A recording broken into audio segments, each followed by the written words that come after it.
stub center in there.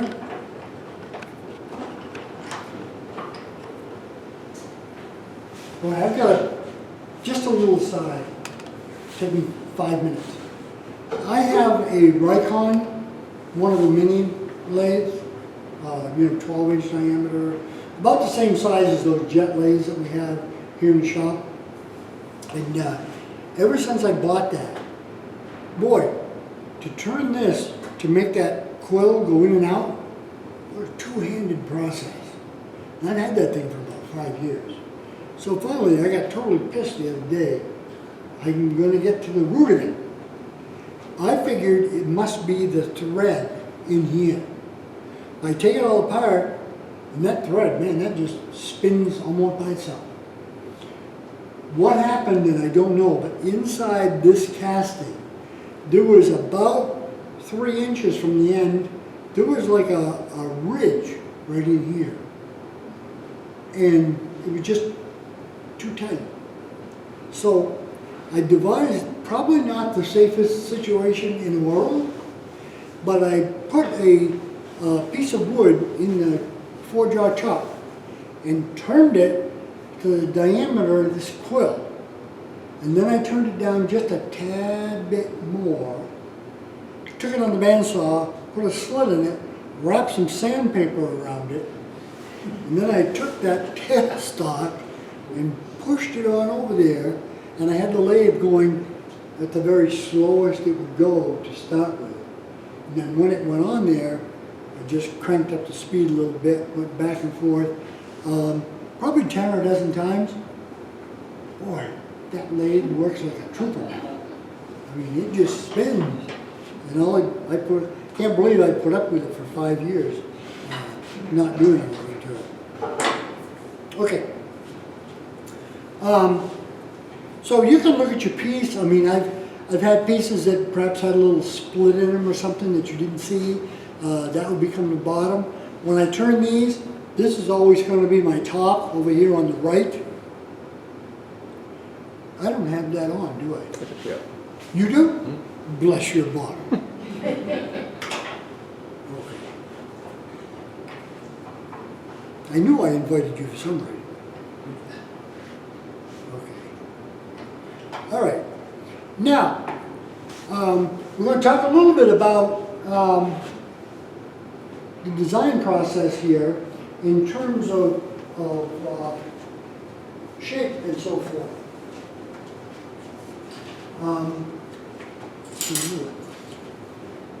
This is going to be about 8 inches. The tube is 6 inches, the glass tube that we're going to put in here.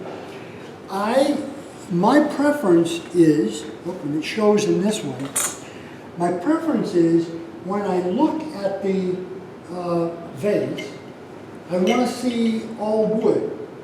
So what I like to do is I like to recess the glass tube down inside there, probably about 1/8 of an inch, okay?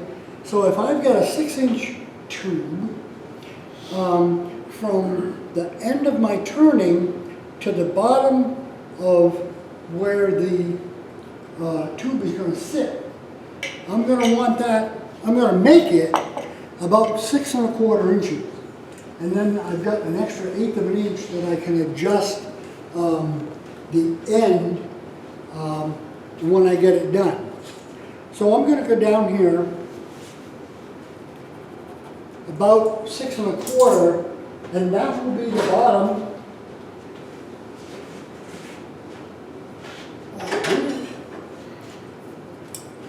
I'm on a roll so far. I was really throwing stuff together this afternoon, and so far I haven't found anything that I forgot. Knock on a little wood there. Okay, now, getting back to the question earlier about how do you know what size to cut that window? It is trial and error. That's the bottom line. It really is. So what I do is I take some, as you can see here, some real ratty pine in this case, and I take it about the same size as my pieces, and I put them together but I'm going to be taking them apart, putting them together, taking them apart until I get that window down to where I want it. Okay, so I put it together with just some drywall screws so that I can try it, turn it inside out, see what it looks like, and get my size. Once I get that, and this is my sample, I make myself a cardboard template. That's plural, templates. Because if you make one, at least in my shop, it'll take you about a minute and a half to lose this sucker in shape. So I make up like 3 or 4 of these once I get my size down, and that's going to fit right in there very nicely on the flat, see? And that's going to create that window that I actually want there. And so this is where I'm going to get my turning shape from, okay? Now, to create that little space, I don't know what you want to call it there, for the inside. And let me, I'll just pass this around so you can see what I'm talking about here. Yeah, just don't tip it upside down without holding on to the top. But you see what I'm talking about. And make a little, in this case, that glass tube is 1 inch. So I'm going to make a little notch at the bottom that comes in from the corner here a 1/2 inch. Okay? Then I'm going to turn my window. And I'm going to do that, I think, yep. I'm going to do that with a potting tool. So we'll get everything tightened up here. Now we're going to get that baby, bring it right up to speed. And I can see my line right there. So what I'm going to do is just go right in here with the potting tool.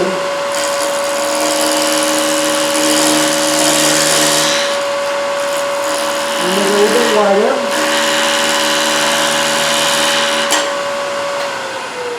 And I'll do a little check. And I want from the corner, that little chip right there was on the inside, I want that to be a 1/2 inch. And I'm about 7/16 right now. So I'm going to go in just a wee whisk of more.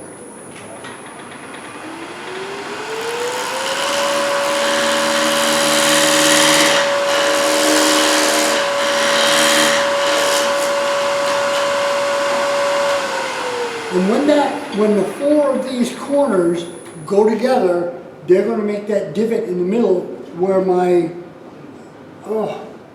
I'm putting in for a raise. That's going to be where my glass tube is going to sit. And then,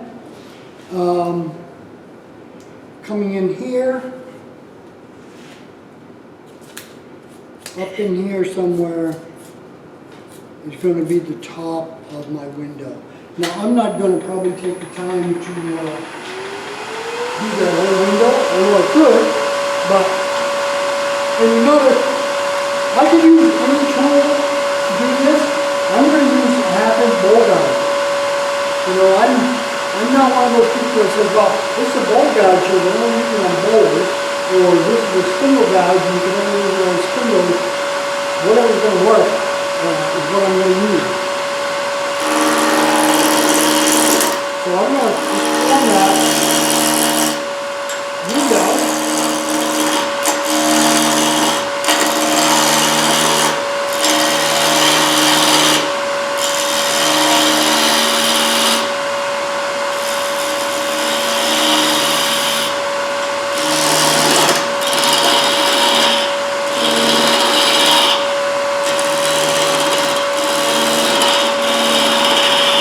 Now, stop showing me, dude.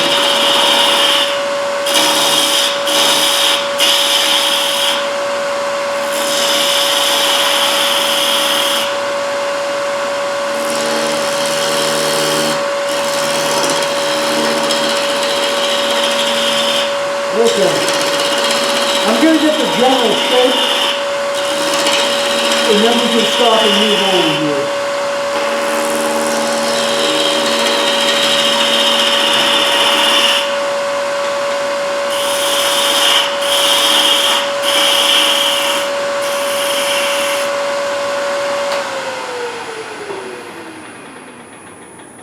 So, if you can see across here, I'm a long ways from where I need to be, but general shape here at the bottom. Now, to get that more of a flat on the bottom of that teardrop window, I'm going to want this right here to go in straight more. So actually, I'm going to take my tool here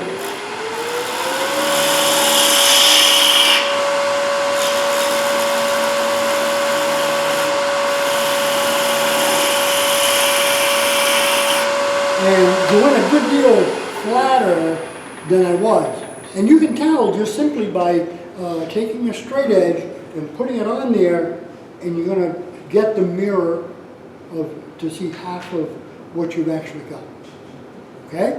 And we'll just keep going until this template just fits right down in there. So we're going to say that we've been turning this puppy, and man, it just fits right in there, slick as a bean. Then we're going to totally finish the turning piece at this point now, because once we do this, it's going to be really hard to get in there to put any finish on or anything. So we're totally going to finish the inside, or I should say the outside of this, which will be the inside of our actual vessel. Okay? Now the fun actually begins, because what do I do with it? Get the chisel.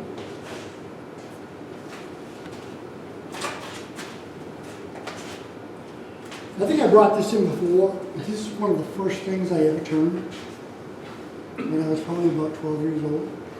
Now that was not yesterday.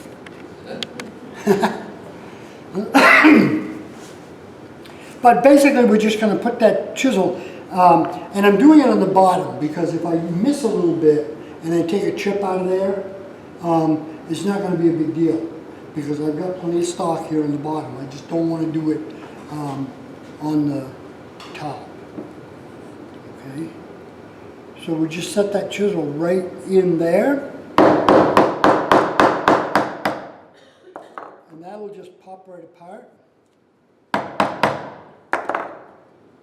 And the amazing part about this is it actually splits the newspaper. People don't believe me, but it does. Splits that newspaper right down the middle.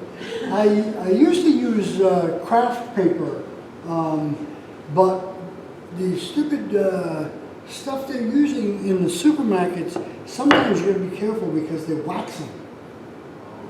So you don't want those. So the good old Keen Sentinel, there's nothing better for it, so just go ahead and use it. Okay? And we will put my chisel right in the middle there.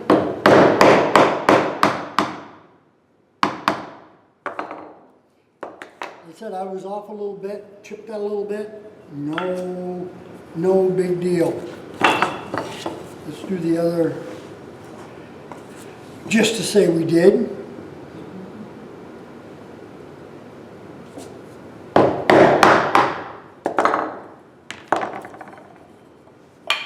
And now by, I don't know what order I've got these in, but by turning these wrong side out, we've got our window here. And I'll pass those around. If you've never seen what the inside of a Sentinel page looks like, I mean like the middle between you can go home and say, my God, I saw it with my own two eyes. That doesn't it. Okay, so now it's back to my shooting board here with each one of those pieces, and I'll make sure that those things are going to fit absolutely perfect together, and then it's back to here. 2 pairs of 2, and then we'll glue the whole thing together. What do they do? And lo and behold, this is what we end up with.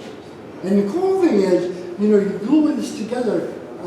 Somebody said, well, when I was gluing it up here, they said, geez, you're going to have to sand all of that glue and newspaper off. I said, no, that's on the outside. So you don't have to worry about it. You know, you just have to worry about your seam. And again, what I do when I get those 4 pieces glued up, okay, I run it by the chop saw and clean it up so that I can get dead nut center. One of the other little cautions, if you do a smaller ornament, one of the other things, oh, I almost dropped that thing, that you look for on these is to make sure that the webs are all the same width. Because if you're not careful in your centering process, these webs will come out different sizes. And I'm not going to tell you what my wife would say. It's just not good. Okay. All right, so I'm going to take this out of here. And again, I'm not going to do a whole bunch of turning on this because you're all turners. You know what I'm headed for. Again, I've got the bottom at the headstock. It does not have to be that way. It's just that when I turn something, that's how I like to orient things.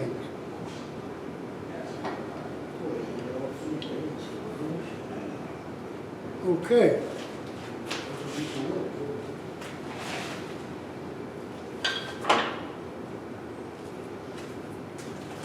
I think we're about ready to go.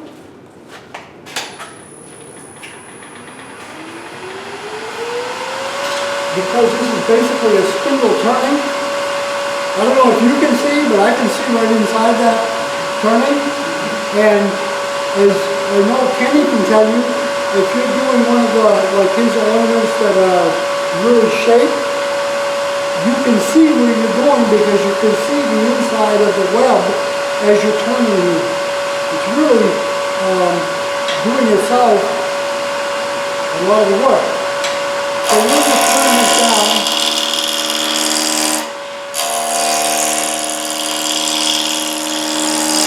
We'll just turn that into a triangle.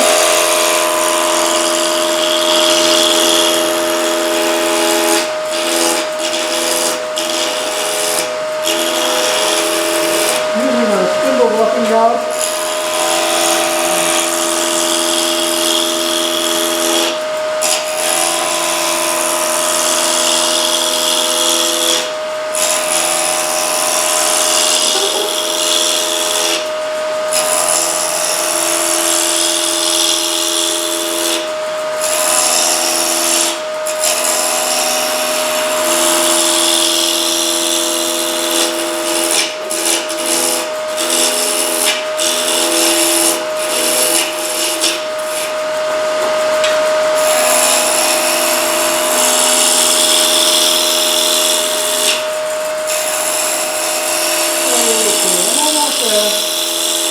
Just trying to get it around.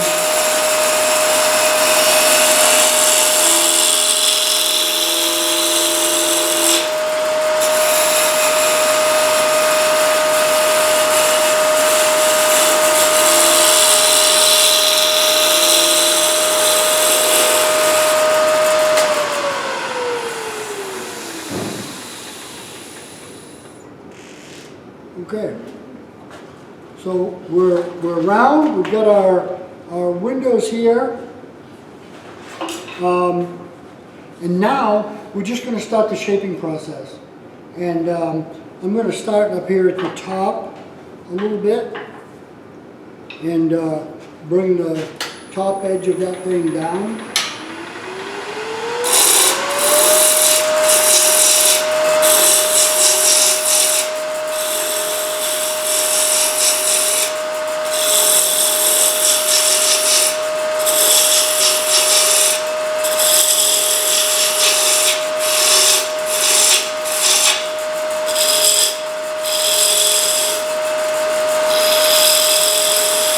I can see the inside of the webs there as I'm looking down through this.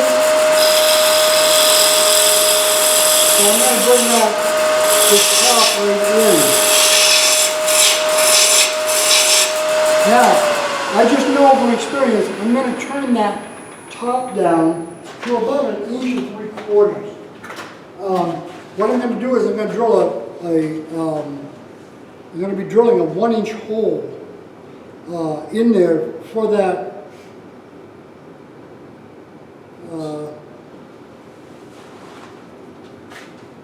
glass tube.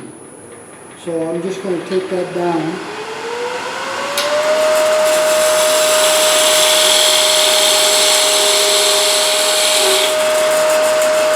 To 1 3/4 inches.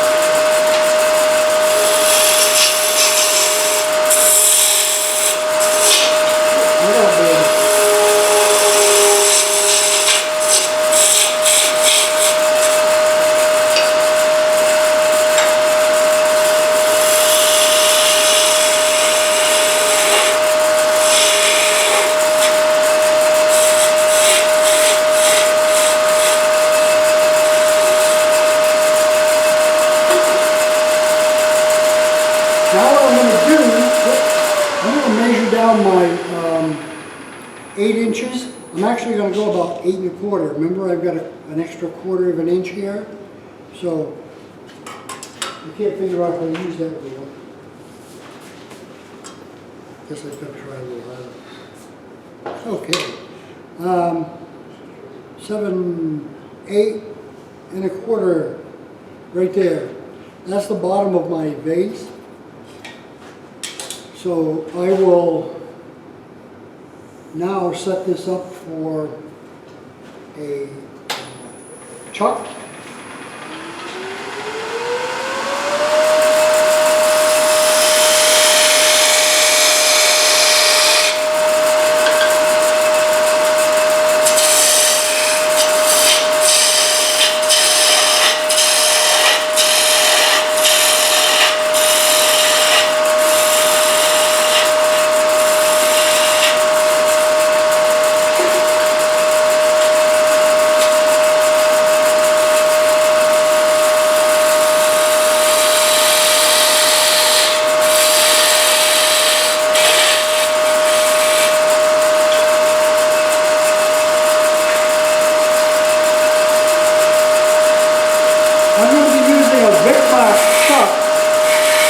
With dovetail jaws. So I made myself a dovetail tenon here on the end. Okay. So we can take this little rascal off of there, and we can put our chuck on there and chuck that thing up. Okay, spindle adapter.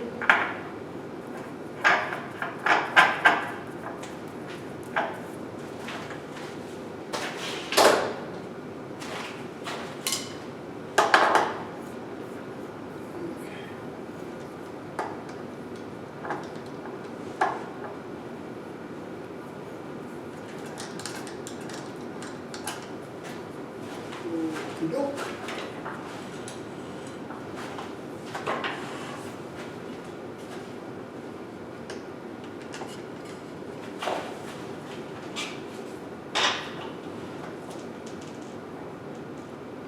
I'm going to set my center right in here. If I did things correctly, I should be able to just set it in this chuck, and it should center itself perfectly. But being a chicken, I'm going to use the tailstock to sort of get that centered.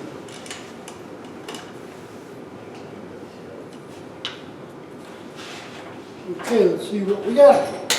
Give it some juice. Not too bad.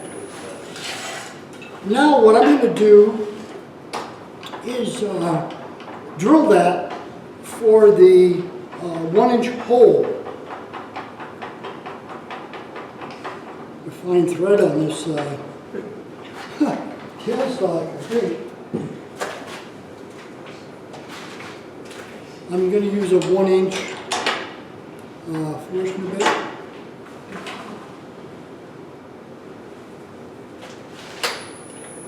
I'll slow the speed down. No need to smoke that real bit.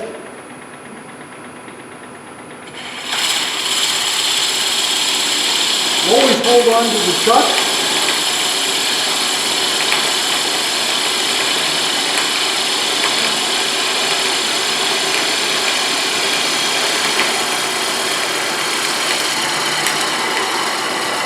Now I'm into that window area.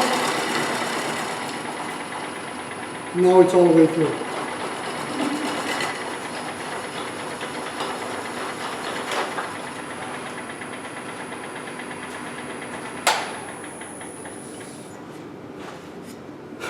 Now at this point,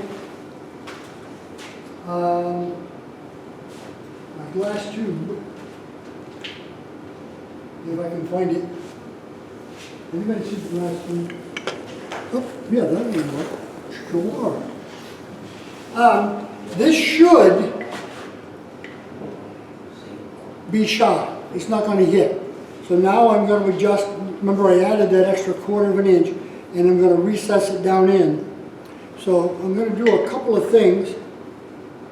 Yeah, I've got a good probably close to 3/8 of an inch. So I'm going to replace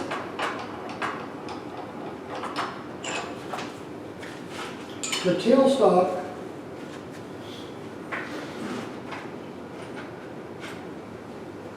this is probably going to get me in trouble.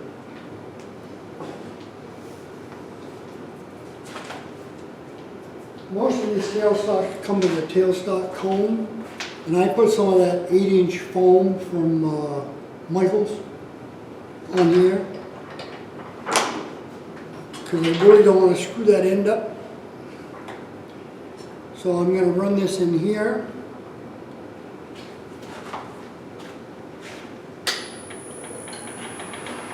And I'm going to take some off of this neck.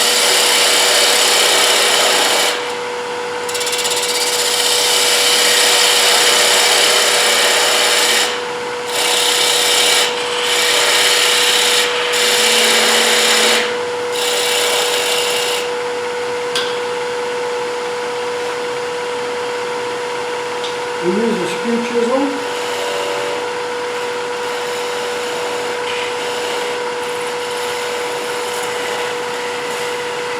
Put that ring right on.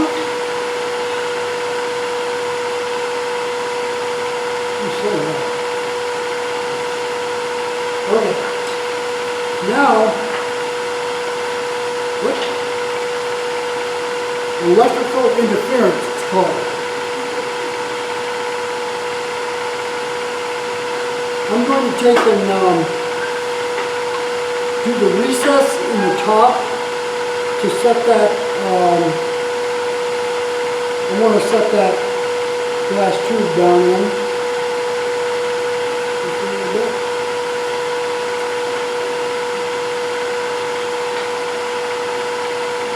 Trying to get everything in my way here. Yeah, that moves a lot easier.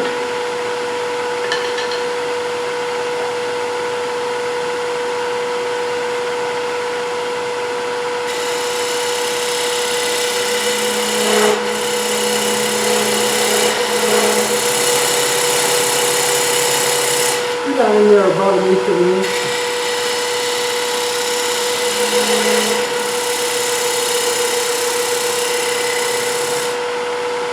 Okay. Now we'll see how the tube fits. So it's down there. I probably want to set it down in there maybe about another 1/4 of an inch. So I'll cut just a wee whisker off of here and we can be off and running. Let me just go ahead and do that real quick. And might as well do it right. So I'm gonna, as I said, I'll take probably another 1/8 of an inch off of that, and I will be a happy camper.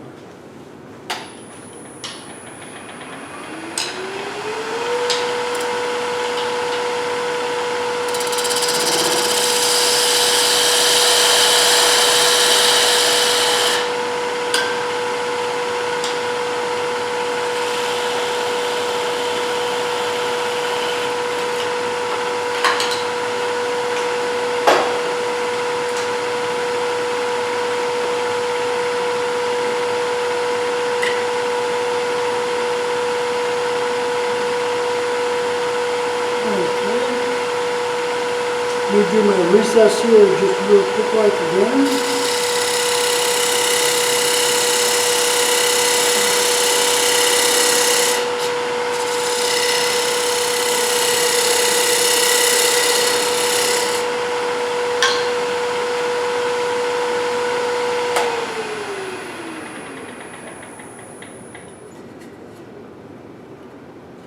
Oh, that's lovely. I want the 4 corners. This one here fits about the best of any of them that I've done. So that actually worked out pretty well. And now what I'm going to do in the shaping process, and obviously you don't have to do this, but I like to put a nice bead at the top of that.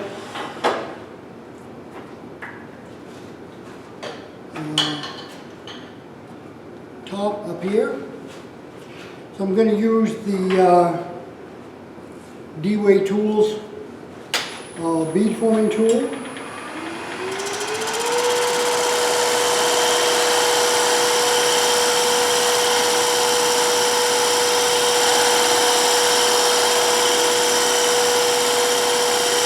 Obviously you can turn this with a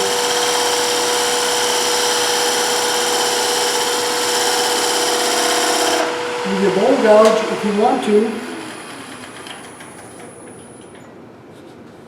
Oh, that's nice. I really like how these beads come out with this beading tool.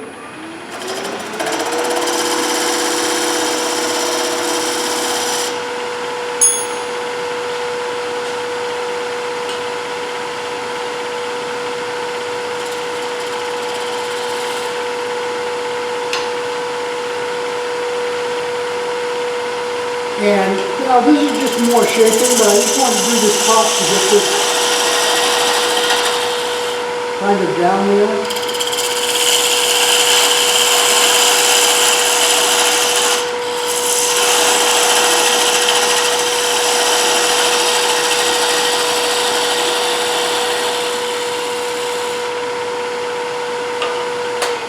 And then obviously the bottom will be shaped off here. I just wanted to kind of do enough of it so that you get a general idea. Now, one thing that happens